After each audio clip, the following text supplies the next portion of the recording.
한국 따위가 낄 자리가 아닙니다. 전차는 독일의 영역이다. 유럽에서 상식처럼 오가던 말이었습니다. 그런데 말입니다, 여러분. 지금 세계는 어떻습니까? 전쟁은 길어지고 유럽 전역이 재무장에 나서고 있습니다. 수십조 원이 걸린 판에 강대국들이 몰려들었지만 현실은 잔혹했습니다. 납기는 10년, 가격은 폭등. 지금 당장 쓸 전차가 없었습니다. 그때였습니다. 아무도 이름을 부르지 않던 나라가 말없이 시험대에 올라섰습니다. 설명도 없었고 변명도 없었습니다. 결국 유럽은 이 사실을 받아들일 수밖에 없었습니다. 한국 전차는 선택지가 아니라 마지막 해답이었다는 것을요.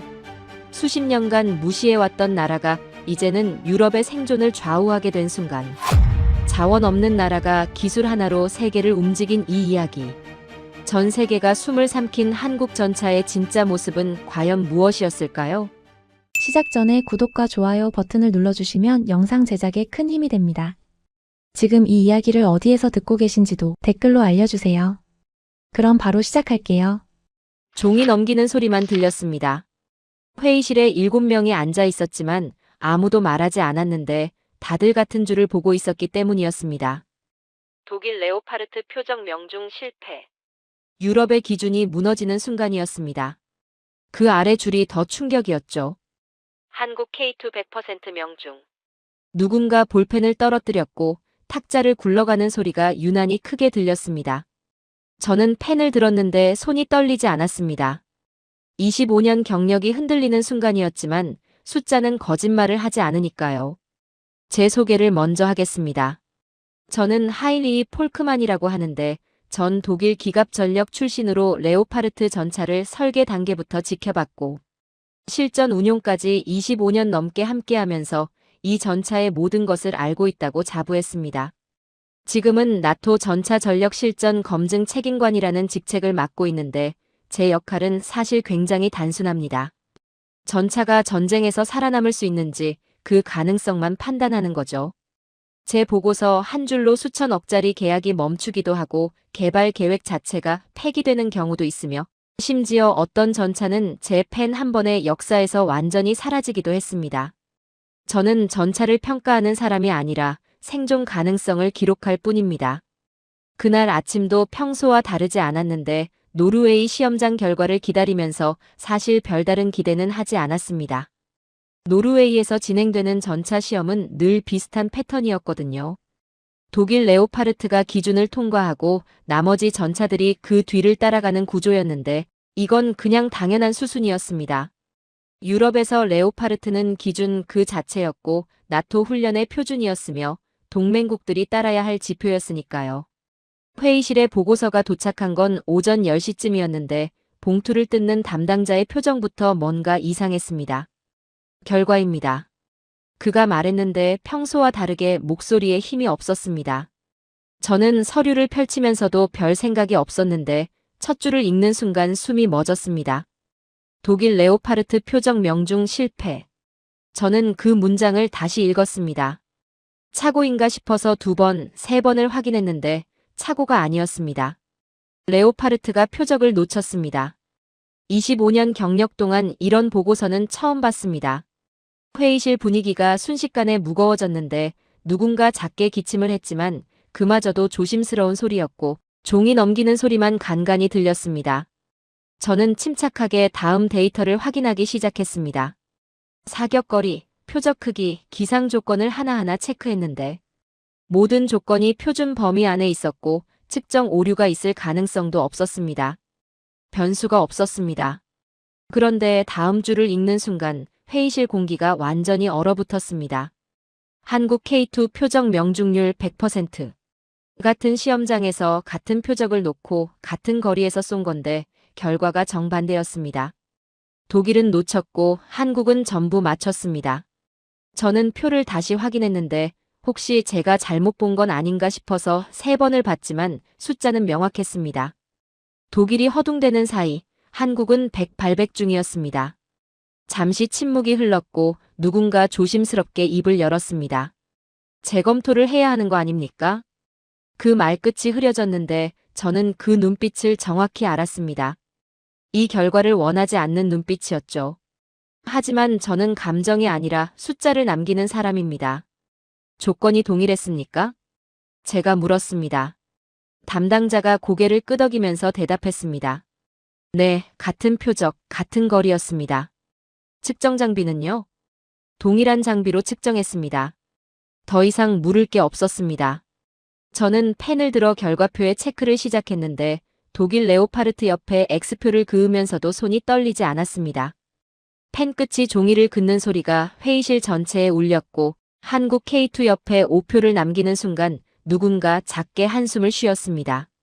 작은 한숨이었지만 회의실에 있던 모든 사람이 들었습니다. 저는 보고서를 덮으면서 생각했습니다. 문제는 실패가 아닙니다. 기준이 흔들리는 겁니다. 독일이 기준이었으니까요. 유럽 방산의 질서였고 나토 내부의 암묵적 합의였으며 누구도 건드릴 수 없는 전제였습니다. 그런데 그 기준이 표적을 놓쳤고 한국이 맞췄습니다. 저는 그때까지 한국 전차를 변수 정도로만 봤습니다. 성장 속도가 빠른 나라니까 가성비는 좋을 수 있다고 생각했지만 유럽 기준과는 다른 레벨일 거라고 판단했죠. 그 판단이 틀렸다는 걸 보고서 한 장으로 확인했습니다. 나는 그 흔들림을 그대로 적었습니다. 이 보고서가 공개되면 질서가 바뀐다는 걸 저도 알았고 회의실에 있던 사람들도 알았습니다. 하지만 숫자는 이미 남았습니다. 사실 그 시험은 공정하지 않았습니다. 노르웨이 측에서 조건을 바꿨거든요. 표적 거리를 기존보다 늘렸고 표적 크기는 줄였으며 심지어 표적을 눕혔다가 세우는 방식까지 동원했는데 처음 조건을 확인했을 때 저는 이게 시험이 아니라 선별이라는 걸 직감했습니다. 누가 봐도 K2를 떨어뜨리려는 의도였죠.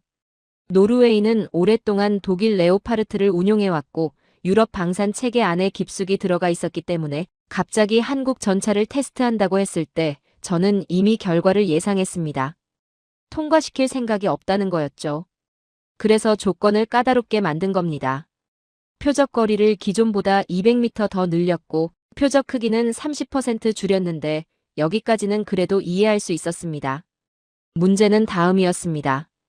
표적을 눕혔다가 세우는 방식으로 난이도를 조작한 건데 전차 사격에서 표적이 눕혀져 있다가 갑자기 세워지면 조준 시간이 확 줄어들기 때문에 반사신경과 사격, 통제 시스템이 동시에 완벽해야만 명중시킬 수 있습니다. 이건 사실상 실전 급습 상황을 재현한 거나 다름없었습니다. 이 조건으로 시험을 진행한다는 보고를 받았을 때 저는 속으로 생각했습니다. 이러면 누가 살아남지? 독일 레오파르트도 쉽지 않을 거라고 판단했는데 실제로 그랬습니다. 레오파르트가 표적을 놓쳤습니다. 조준은 했는데 타이밍을 놓쳤고 두 번째 사격에서도 빗나갔으며 보고서에는 기상 악화로 인한 조준 오차라고 적혀 있었지만 저는 그게 변명이라는 걸 알았습니다. 기상 조건은 모든 전차에게 동일했으니까요. 그런데 한국 K2는 완전히 달랐습니다. 같은 조건에서 아니 더 불리한 입장에서 시작했는데도 불구하고 100-800 중이었는데 표적이 눕혀져 있다가 세워지는 순간 K2의 포탑이 즉각 반응했고 사격이 이어졌습니다. 첫 발부터 명중이었고 이후 모든 사격이 표적 중심을 관통했으며 측정 담당자가 보고서에 남긴 문장이 인상적이었습니다. 표적 반응 시간 1.2초, 명중률 100%, 오차 범위 제로. 저는 그 문장을 읽으면서 생각했습니다. 조건이 까다로운 게 아니라 방향이 정해져 있었던 겁니다. K2를 떨어뜨리려고 만든 시험이었는데 K2가 오히려 기준을 무너뜨린 거였죠. 회의실에서 누군가 조심스럽게 물었습니다. 혹시 K2 측에서 사전에 조건을 알고 있었던 건 아닙니까? 저는 고개를 저으면서 대답했습니다. 조건은 시험 당일 아침에 공개됐습니다. 사전 정보는 없었습니다. 그럼 어떻게 이런 결과가 나올 수 있습니까? 그 질문에 저도 정확히 같은 궁금증을 가지고 있었기 때문에 보고서를 다시 펼쳐서 K2의 사격, 통제 시스템 데이터를 꼼꼼히 확인했습니다. 표적 인식 속도가 유럽 기준을 훨씬 뛰어넘었고 자동 조준 시스템이 표적이 세워지는 순간 즉각 반응했으며 사수의 명령 없이도 최적 조준점을 계산해냈습니다. 이건 단순히 좋은 장비의 문제가 아니었습니다. 시스템 자체가 다른 철학으로 설계되어 있었던 겁니다. 유럽 전차들은 평화를 기준으로 만들어졌기 때문에 충분한 시간과 충분한 준비, 충분한 조건 속에서 최고의 성능을 내도록 설계되어 있었습니다. 그런데 K2는 전쟁을 기준으로 만들어진 전차였기 때문에 시간이 없고 조건이 불리하며 상황이 급박한 환경에서도 살아남도록 설계된 겁니다. 그래서 표적이 갑자기 나타나도 거리가 멀어도 크기가 작아도 맞출 수 있었던 거였죠. 차이는 성능이 아니라 철학이었습니다. 저는 보고서를 덮으면서 회의실에 말했습니다. 재검토는 필요 없습니다. 측정치가 명확하고 결과는 변명하지 않습니다. 회의실이 다시 조용해졌는데 저는 펜을 들어 최종 의견란에 한 줄을 적었습니다. K2, 극한 조건에서 검증 완료. 실전 적합성 인정. 그리고 그 아래에 짧게 덧붙였습니다. 유럽 기준 재검토 필요. 이 한 줄이 의미하는 바를 회의실에 있던 모든 사람이 정확히 이해했을 겁니다. 기준이 바뀐다는 거였죠. 저는 보고서를 제출했고 그날 오후부터 분위기가 달라지기 시작했는데 노르웨이 측에서 추가 시험을 요청했다는 소식이 들렸고 독일 측에서는 레오파르트 개선안을 논의한다는 이야기가 나왔습니다. 하지만 저는 이미 알고 있었습니다. 이건 공개되면 질서가 바뀐다는 걸요. 그런데 노르웨이 측에서 한 가지를 더 요청했습니다. 사격만으로는 부족합니다. 기동 테스트를 진행하겠습니다. 회의실에 있던 누군가가 중얼거렸습니다. 눈밭에서요? 네, 노르웨이 환경에 맞는 기동력을 확인해야 합니다. 저는 그 말을 듣는 순간 이게 또 다른 압박이라는 걸 직감했습니다. 사격에서 졌으니 이번엔 기동력으로 승부를 보겠다는 거였죠.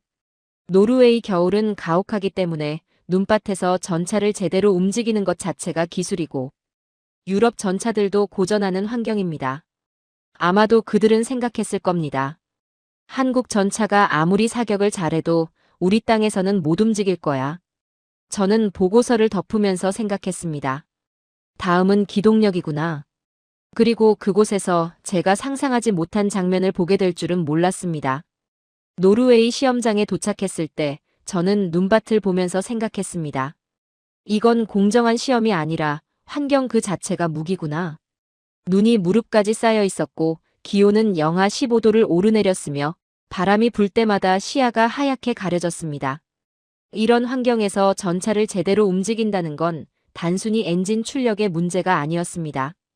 트랙이 눈에 빠지지 않도록 제어해야 하고 급격한 온도 변화 속에서도 엔진이 멈추지 않아야 하며 무엇보다 조종수가 눈밭 위에서 방향 감각을 잃지 않아야 했습니다.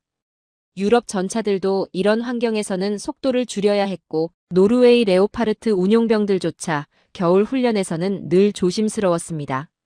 그런데 노르웨이 측은 이 환경에서 K2의 기동 테스트를 진행하겠다고 했습니다.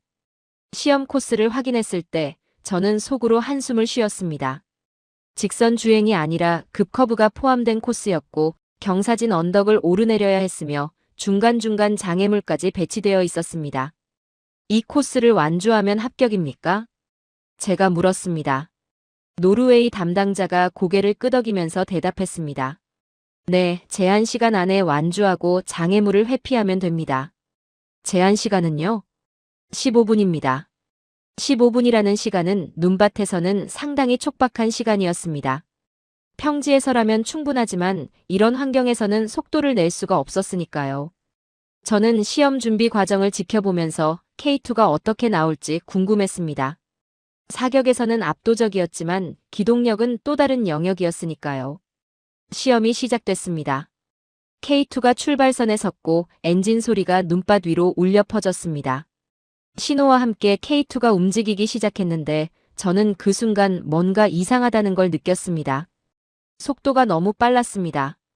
눈밭에서 저렇게 빠르게 출발하면 트랙이 헛돌거나 방향을 잃기 쉬운데 K2는 마치 포장도로 위를 달리는 것처럼 미끄러짐 없이 가속했습니다. 첫 번째 커브를 돌 때 저는 눈을 의심했습니다. K2가 속도를 줄이지 않고 커브를 돌았습니다. 트랙이 눈을 파고들면서 방향을 틀었고 차체가 기울어지는가 싶더니 다시 균형을 잡으면서 직선으로 빠져나왔습니다. 제 옆에 서 있던 노르웨이 관계자가 중얼거렸습니다. 저 속도로 커브를. 어떻게 저러지? 저도 같은 생각이었습니다.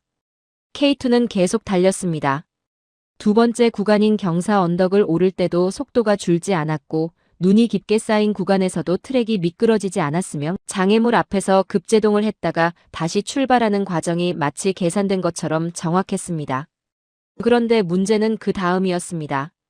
K2가 마지막 직선 구간에서 갑자기 속도를 더 올렸습니다. 눈밭 위를 거의 질주하다시피 달렸는데 트랙이 눈을 튕겨내면서 하얀 눈보라가 뒤로 펼쳐졌고 엔진 소리가 시험장 전체를 울렸습니다. 저는 그 장면을 보면서 생각했습니다. 이건 시험이 아니라 시연이구나.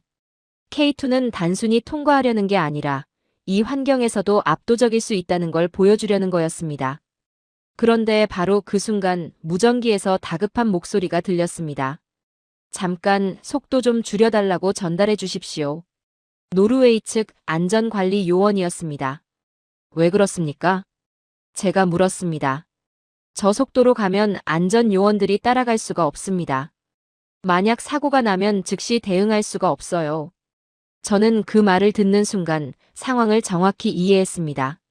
시험이 통제 불능 상태가 된 겁니다. K2의 속도가 너무 빠른 나머지 시험을 관리하는 쪽에서 오히려 쫓아가지 못하는 상황이 된 거였죠. 저는 빠른 전차를 본 적이 있습니다. 하지만 속도를 줄여달라는 요청을 받은 전차는 처음이었습니다. 결국 무전으로 K2 측에 속도 조절을 요청했고 K2는 속도를 약간 줄였지만 그래도 여전히 빨랐습니다. 최종 기록은 8분 47초였습니다. 제한 시간 15분의 절반도 안 되는 시간이었고 이건 눈밭 환경을 고려하면 거의 불가능에 가까운 기록이었습니다. 시험이 끝나고 회의실로 돌아왔을 때 저는 보고서를 작성하면서 한 문장을 적었습니다. K2, 극한 기동 환경에서 검증 완료. 안전 요원 추적 불가 수준. 그리고 그 아래에 짧게 덧붙였습니다. 유럽은 평화를 기준으로 만들었다. 한국은 전쟁을 기준으로 만들었다. 차이는 성능이 아니라 철학이다. 그날 시험은 끝났고 현실이 시작됐습니다. 노르웨이는 더 이상 K2를 떨어뜨릴 방법이 없었고 유럽은 새로운 기준과 마주하게 됐습니다. 저는 그날 밤 숙소로 돌아오면서 생각했습니다. 다음은 어디일까? 그리고 얼마 지나지 않아 폴란드에서 연락이 왔습니다. 폴란드로 가는 비행기 안에서 저는 나토 연합훈련 자료를 다시 검토하고 있었습니다. 이번 훈련은 노르웨이와는 차원이 완전히 달랐는데 미국, 독일, 프랑스, 영국까지 참가하는 대규모 훈련이었고 각국의 주력 전차들이 모두 모이는 자리였기 때문에 여기서의 성적은 단순한 시험 결과가 아니라 실질적인 서열을 결정하는 의미를 갖고 있었습니다. 훈련은 거짓말을 하지 않습니다. 폴란드 훈련장에 도착했을 때 각국 전차들이 정렬되어 있는 모습을 보면서 묘한 긴장감을 느꼈는데 제 옆에 서 있던 폴란드 측 훈련 책임관이 말을 걸어왔습니다. 책임관님, 한국 전차에 대한 소문 들으셨습니까? 노르웨이 이야기 말입니까? 네, 사격도 사격이지만 눈밭에서 미친 듯이 달렸다던데요. 안전 요원들이 쫓아가지 못했다고 하더군요. 저는 고개를 끄덕이면서 대답했습니다. 사실입니다. 제가 직접 봤습니다. 그가 K2를 바라보면서 말했습니다. 그럼 여기서도 한번 봐야겠군요. 죽음의 언덕에서 어떻게 나오는지 말입니다. 죽음의 언덕. 저는 그 이름을 들으면서 이번 훈련의 핵심이 무엇인지 정확히 알았습니다. 훈련 첫날은 기본 기동이었는데 큰 차이가 없었지만 둘째 날 아침 훈련 감독관이 브리핑을 시작하면서 분위기가 달라졌습니다. 오늘은 급경사 코스를 진행합니다. 일명 죽음의 언덕이라고 부르는 구간인데 경사가 거의 45도에 가깝고 노면 상태가 좋지 않습니다. 통과하면 가점이고 실패해도 감점은 없습니다. 무리하지 마십시오. 그 말에 몇몇 승무원들이 안도하는 표정을 지었지만 저는 속으로 생각했습니다.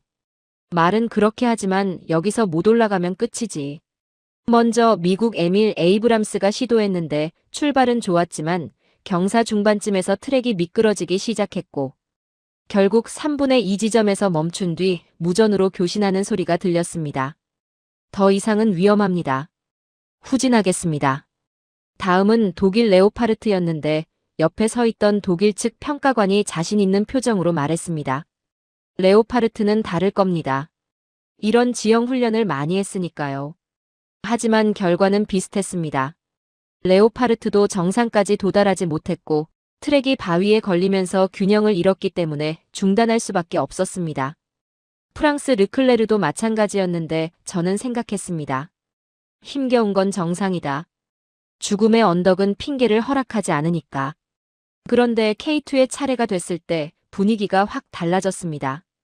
폴란드 승무원들이 K2 주변에 모여들었고 독일과 미국 승무원들도 하던 일을 멈추고 K2를 주목했습니다. 제 옆에 있던 폴란드 책임관이 다시 물었습니다. 책임관님, 솔직히 어떻게 보십니까? 저 전차가 올라갈 수 있을까요? 저는 잠시 망설이다가 대답했습니다. 모르겠습니다. 미국도 독일도 실패했으니까요. K2가 출발했습니다. 처음에는 다른 전차들과 비슷하게 천천히 올라가기 시작했는데 경사가 가팔라지는 지점부터 차이가 보이기 시작했습니다. K2의 엔진 소리가 놀라울 정도로 안정적이었고 트랙이 노면을 정확하게 물어뜯으면서 올라갔으며 바위 구간에서도 속도가 거의 떨어지지 않았습니다. 옆에 서 있던 미국 측 관계자가 중얼거렸습니다. 저건 어떻게 저렇게 안정적이지? 그런데 바로 그 순간 경사 3분의 2 지점에서 K2가 갑자기 멈췄습니다. 다른 전차들이 모두 포기했던 바로 그 지점이었습니다. 훈련장이 조용해졌습니다. 누군가 작게 말했습니다. 역시 안 되는구나. 저도 그렇게 생각했습니다. 그런데 K2가 다시 움직이기 시작했습니다. 후진이 아니었습니다. 전진이었습니다.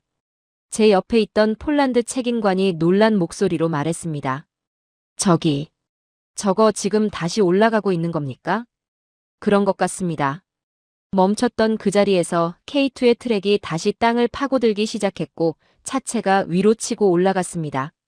엔진 소리가 폭발적으로 커졌고 K2는 마치 벽을 기어오르듯이 경사를 뚫고 올라가기 시작했습니다. 바위를 넘고 요철을 지나고 트랙이 흙을 튕겨내면서 K2는 계속해서 위로 올라갔습니다. 훈련장에 있던 모든 사람이 숨을 죽이고 지켜봤습니다.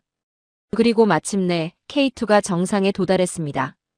완전한 침묵이 흘렀습니다. 아무도 박수를 치지 않았고 아무도 환호하지 않았습니다. 그건 감탄이나 축하의 침묵이 아니라 인정의 침묵이었습니다.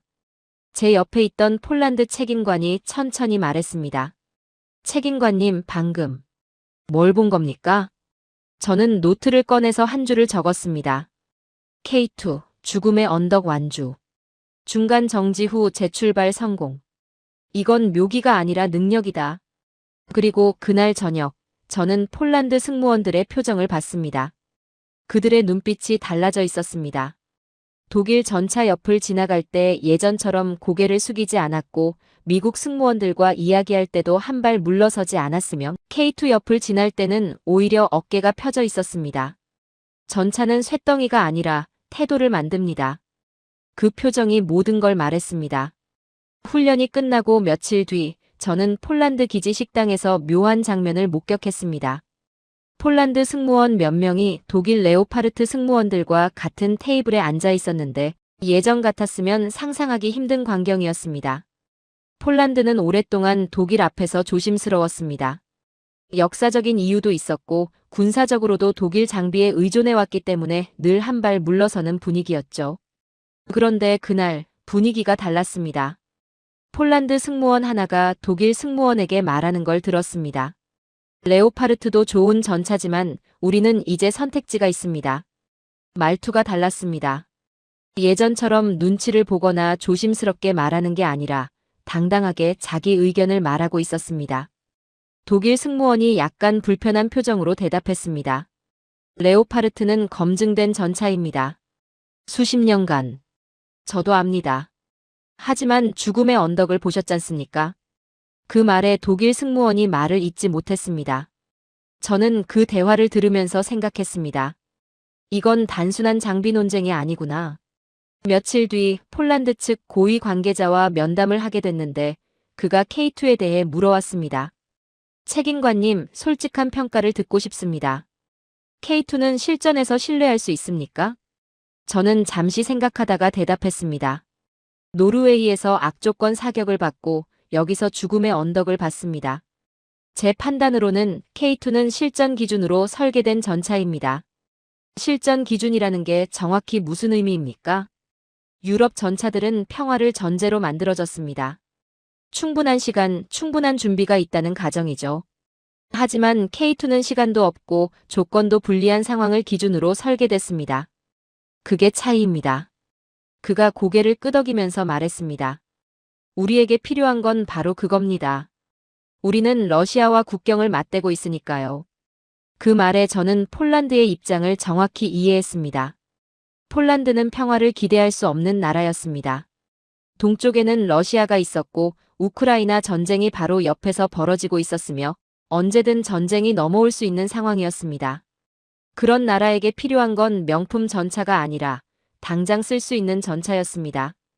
그 뒤로 폴란드 승무원들의 태도가 확연히 달라졌습니다. 훈련장에서 미국 승무원과 이야기할 때도 예전처럼 고개를 숙이지 않았고 독일 승무원 옆을 지나갈 때도 시선을 피하지 않았습니다. 특히 K2 옆을 지날 때는 걸음걸이가 달랐습니다. 어깨가 펴져 있었고 표정에 자신감이 묻어났습니다. 어느 날 저녁 폴란드 승무원 하나가 K2 앞에서 사진을 찍고 있는 걸 봤는데 그 모습이 인상적이었습니다. 예전 같으면 독일 전차 앞에서 사진을 찍었을 텐데 이제는 K2 앞에 서 있었습니다. 저는 그 장면을 보면서 생각했습니다. 전차는 쇳덩이가 아니라 태도를 만든다. 무기는 단순히 전력이 아니라 자존심의 문제였습니다. 폴란드는 더 이상 독일의 시선을 의식하지 않았고 미국의 눈치를 보지 않았으며 K2를 선택함으로써 스스로 결정하는 나라가 되었습니다. 저는 보고서에 한 줄을 적었습니다. 폴란드 태도 변화 확인. K2 도입은 전력 보강이 아니라 입장 격상. 그리고 그 아래에 짧게 덧붙였습니다. 이제 폴란드는 기다리지 않을 것이다. 하지만 저는 그때 몰랐습니다. 폴란드의 결정이 단순히 한 나라의 선택으로 끝나지 않을 거라는 걸요. 유럽 전체가 급하게 움직이기 시작한 이유는 전혀 다른 곳에서 시작되고 있었습니다. 폴란드 훈련을 마치고 브뤼셀로 돌아왔을 때 나토 본부 분위기가 예전과 달랐습니다. 회의실마다 긴급 회의가 열리고 있었고 복도에서 만난 동료들의 표정이 굳어 있었으며 누군가는 전화로 다급하게 이야기하고 있었습니다. 제 사무실로 돌아오자마자 상급 분석관이 찾아왔습니다. 책임관님, 상황 보고 들으셨습니까? 무슨 상황 말입니까? 러시아가 또 움직이고 있습니다. 이번엔 발트의 상공입니다. 그가 건넨 보고서를 펼쳤는데 내용이 심상치 않았습니다. 러시아 전투기들이 나토 회원국 영공 근처를 계속 침범하고 있었고 우크라이나 전쟁은 3년째 장기화되고 있었으며 푸틴은 나토의 우크라이나 지원을 막기 위해 압박 수위를 계속 높이고 있었습니다. 전쟁은 끝나지 않았습니다. 제가 말했습니다. 상급 분석관이 고개를 끄덕이면서 다음 보고서를 건넸습니다. 더 큰 문제가 있습니다. 우리 창고를 확인해 보십시오.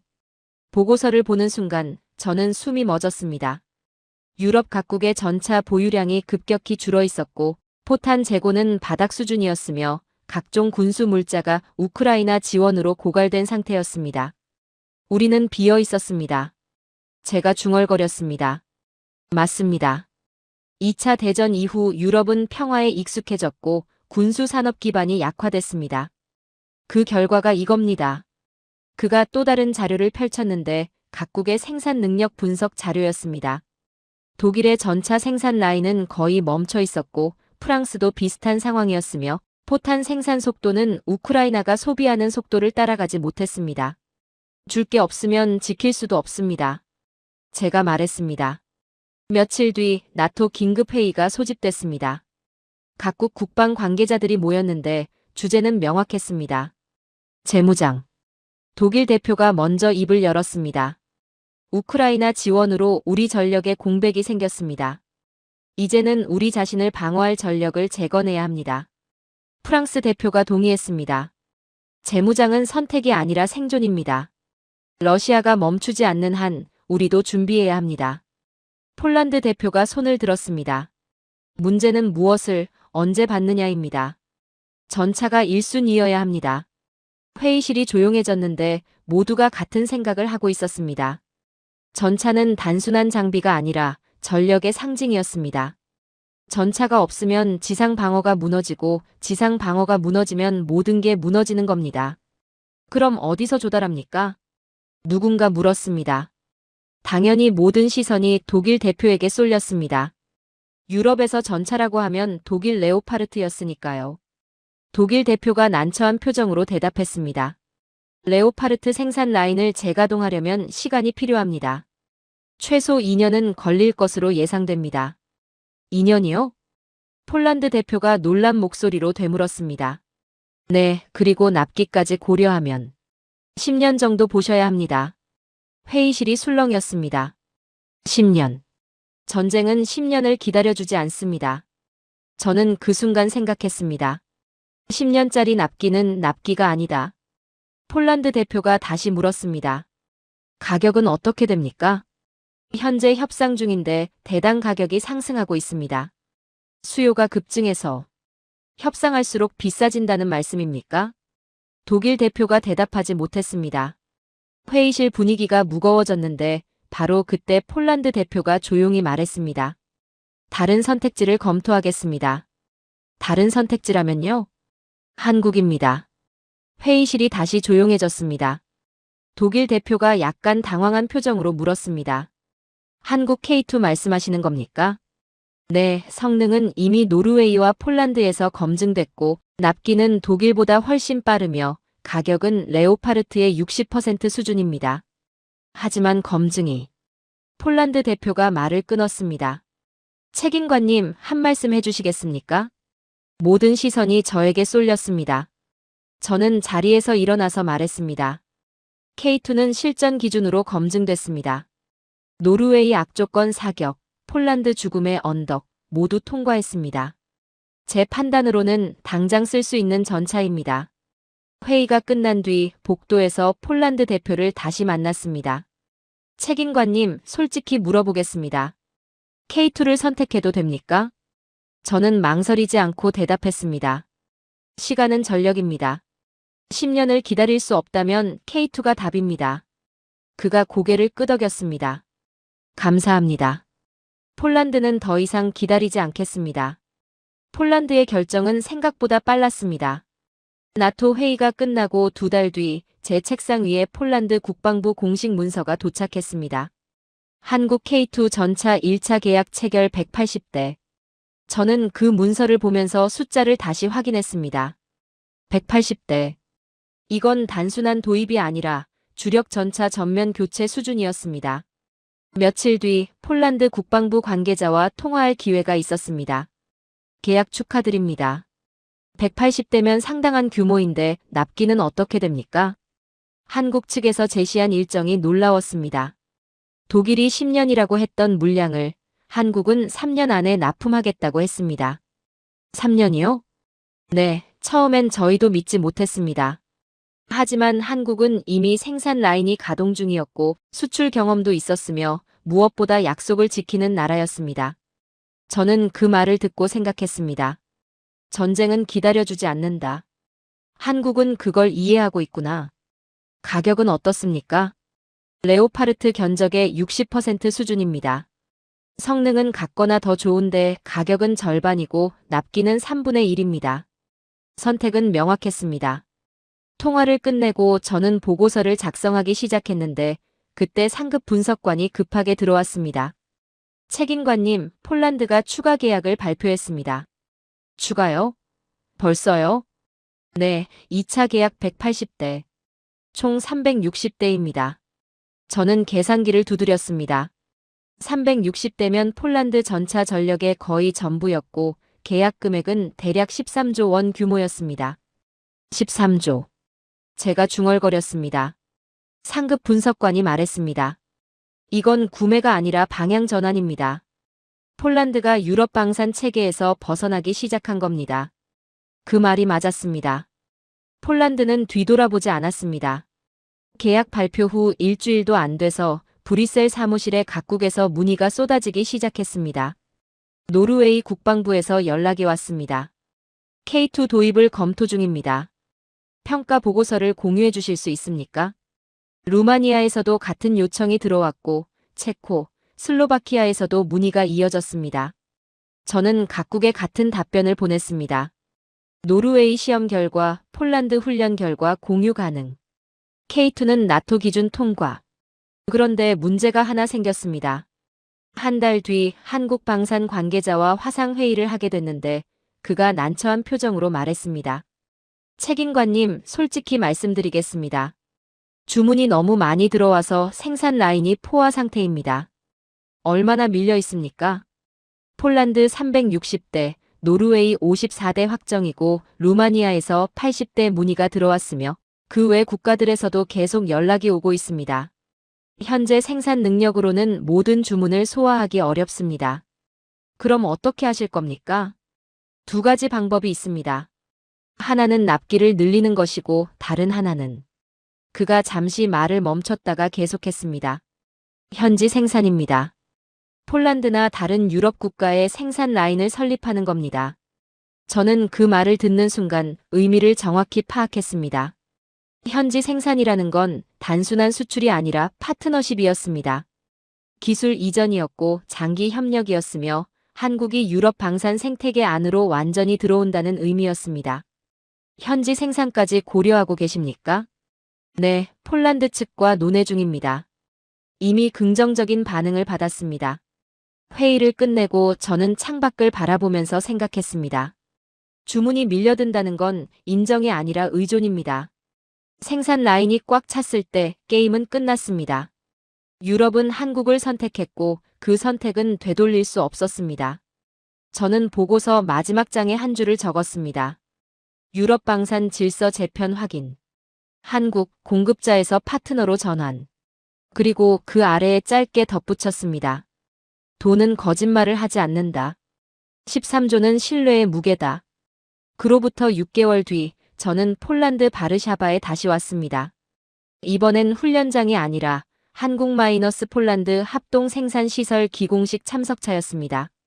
공사 현장에 섰을 때 저는 이 광경이 단순한 공장 건설이 아니라는 걸 알았습니다.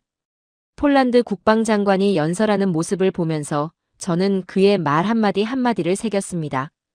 오늘은 폴란드 방산 역사의 새로운 장이 열리는 날입니다. 우리는 더 이상 기다리지 않습니다. 박수 소리가 터져 나왔는데 폴란드 관계자들의 표정에서 자부심이 묻어났습니다. 기공식이 끝나고 저는 나토 동유럽 담당 책임관과 함께 커피를 마시면서 이야기를 나눴습니다. 책임관님, 노르웨이도 최종 확정했다는 소식 들으셨습니까? 네, 54대 계약이라고 들었습니다. 루마니아도 80대로 거의 확정 단계입니다. 체코와 슬로바키아도 검토 중이고요. 저는 커피를 한 모금 마시면서 물었습니다. 주문이 계속 밀려들고 있다는 얘기군요. 맞습니다. 솔직히 이 속도면 한국 생산 라인만으로는 감당이 안 될 겁니다. 그래서 폴란드 현지 공장이 필수가 된 거고요. 현지 공장이 완공되면 어떻게 됩니까? 유럽 내 생산 거점이 생기는 겁니다. 폴란드에서 만든 K2를 주변국에 공급할 수 있고 기술 협력도 강화되며 사실상 한국이 유럽 방산의 핵심 파트너가 되는 겁니다. 저는 그 말을 듣고 고개를 끄덕였습니다. 주문이 밀려든다는 건 인정이 아니라 의존이다. 며칠 뒤 브뤼셀로 돌아와서 최종 보고서를 작성하기 시작했습니다. 책상 위에는 지난 1년간의 자료가 쌓여 있었습니다. 노르웨이 시험 결과, 폴란드 훈련 기록, 각국 계약 현황, 생산 일정표. 저는 그 자료들을 하나하나 넘기면서 이 모든 게 어떻게 시작됐는지 떠올렸습니다. 회의실에서 보고서 한 장을 펼쳤던 그날. 독일 레오파르트 표적 명중 실패. 한국 K2 100% 명중. 그 한 줄에서 모든 게 시작됐습니다. 저는 최종 보고서 첫 페이지에 제목을 적었습니다. 유럽 전차 전력 재편 과정 분석 한국 K2 도입 사례 연구. 그리고 요약 섹션을 작성하기 시작했습니다. 러시아의 지속적 위협과 우크라이나 전쟁 장기화로 유럽은 재무장이 불가피해졌다. 하지만 유럽 방산은 평화에 익숙해져 있었고 생산 능력은 수요를 따라가지 못했다. 독일 레오파르트의 10년 납기와 가격 상승은 유럽 각국에게 다른 선택지를 찾게 만들었다.